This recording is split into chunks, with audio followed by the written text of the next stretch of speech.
The alarm was already screaming when I opened my eyes. Red light pulsed across a metal ceiling I did not recognize. My chest burned.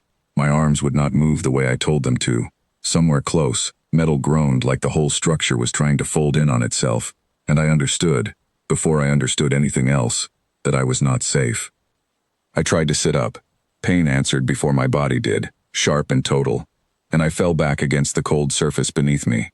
A voice cut through the alarm, calm in a way that did not match the noise around us. "Do not move yet. You are hurt, and moving will make it worse."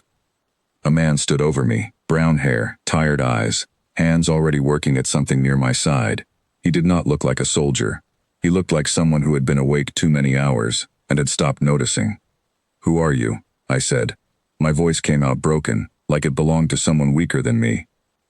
"Daniel," he said, "I am the one keeping you alive right now, so I need you to trust me for the next few minutes, even if you do not know why." I did not trust easily. I had been built not to. Every piece of me had been shaped for one purpose, and trust was not part of that design.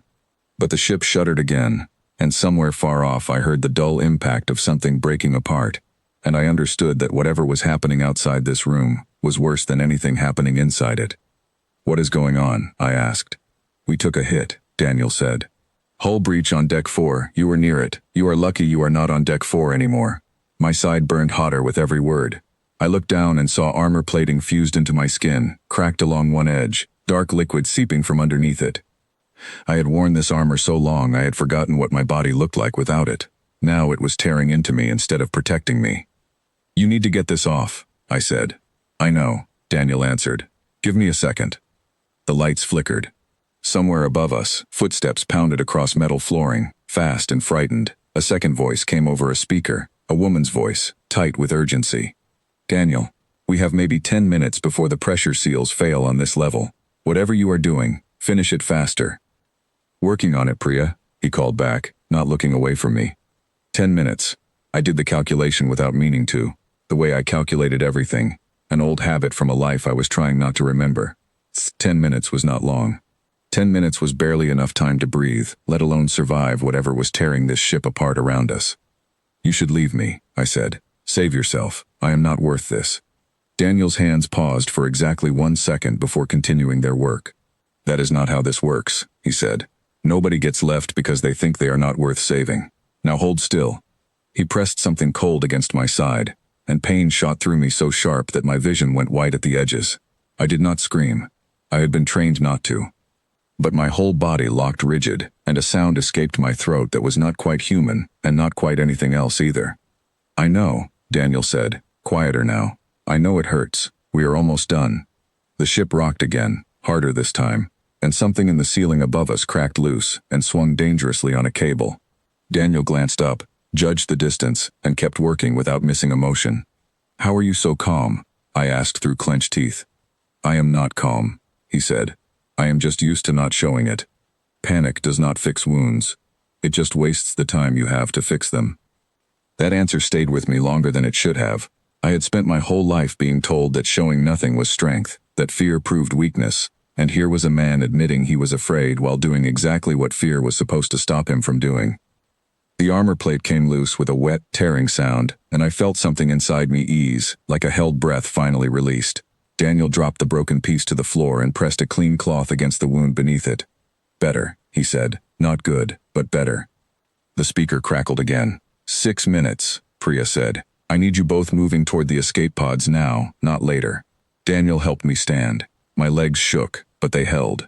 He kept one hand under my arm, steady, like he expected me to fall, and had already planned for it. "Can you run?" he asked. "I do not know," I admitted, and it startled me how easily the words came, how little shame I felt saying them. "Then we walk fast," he said. "Together, I am not leaving you behind, and you are not slowing me down enough to matter. Move." We went through a corridor filled with drifting smoke and flashing warning lights.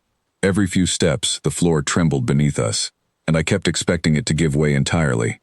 Daniel never let go of my arm. He talked the whole way, not out of nervousness, but like the sound of his voice was a rope he was using to pull me forward. "Almost there," he said. "Just a little further. You are doing fine." "I do not need encouragement," I said, though the words came out softer than I intended. Everyone needs encouragement, he said, especially people who tell themselves they do not. We reached a junction where the corridor split in two directions. A woman waited there, dark hair pulled back tight, a scanner in her hand throwing a beam of orange light across the walls. This had to be Priya. This way, she said, waving us toward the left corridor. The right side is already sealed off. We lost contact with anyone still down there. Something cold moved through me at those words, though I did not know anyone on this ship well enough to grieve them by name. Still, the weight of it settled heavy in my chest as we moved. Do not stop, Daniel said, seeming to notice the way I slowed. Grieving happens after we live, not during. We pushed forward, past bent door frames and hissing pipes, until a wide door slid open ahead of us, revealing a small round chamber lined with padded seats. An escape pod. Priya climbed in first, already working the control panel, fingers moving fast across the display. Daniel guided me into a seat and pulled a strap across my chest, checking it twice before moving to his own seat. You are safe now, he said, or as safe as anyone gets today. The pod door sealed shut with a heavy metallic sound, cutting off the alarm outside, leaving only the quiet hum of the pod's own systems. Priya's hands flew across the controls, and a moment later, the pod jolted free from the dying ship with a force that pressed me back into my seat. Through the small window, I watched the ship shrink behind us, a great broken shape trailing smoke and sparks against the dark. Somewhere on that ship had been my old life, my old purpose, everything I had once believed I was built for. Watching it fall away felt strange, not like loss, but like something closer to relief. You are shaking, Daniel said, watching me. I am not used to surviving something like this, I admitted. Nobody is used to it, he said. You just get through it, and then you figure out how to be a person again afterward. Priya glanced back from the controls, studying me for the first time since we boarded. You fought in that war, she said. It was not really a question. I can see it in how you move, how you carry yourself, even hurt like this. I did not answer right away. Old training told me to give nothing, to reveal nothing, to remain unreadable even now. But Daniel had spent the last 20 minutes proving to me, again and again, that honesty did not have to be a weakness. Yes, I said finally. I was made for it, trained for it since before I understood what it meant to choose anything for myself. Priya nodded slowly, no judgment in her expression, only a kind of quiet understanding. That explains a lot, she said, and none of it changes anything about tonight. You are safe here. The pod steadied as it reached open space, the shaking engines settling into a smoother hum. Daniel finally allowed himself to sit back, releasing a long breath, the first sign since I had woken that he had been holding tension of his own the entire time. You did well back there, he said to me. Most people freeze the first time something like this happens. You kept moving. I had good reason to keep moving, I said, glancing at him. You did not give me much choice. A small, tired smile crossed his face. Maybe not, he said, but you still chose to trust me, even for a few minutes. That matters more than you think. I considered that, as the pod carried us further from the wreck, into calmer dark. My whole life I had been taught that trust was a weakness, built into people who could not survive alone. Tonight, trust was the only reason I was still breathing. What happens now, I asked, unsure if I meant the next few hours or something much larger than that. Daniel looked at me steadily, no hesitation in his answer. Now we find somewhere safe to land, he said. And then you get to decide, for maybe the first time in your life, what you want to do next. Nobody here is going to make that choice for you.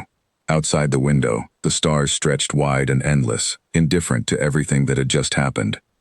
I sat there, wounded but alive, surrounded by people who had chosen, without needing a reason, to keep me that way.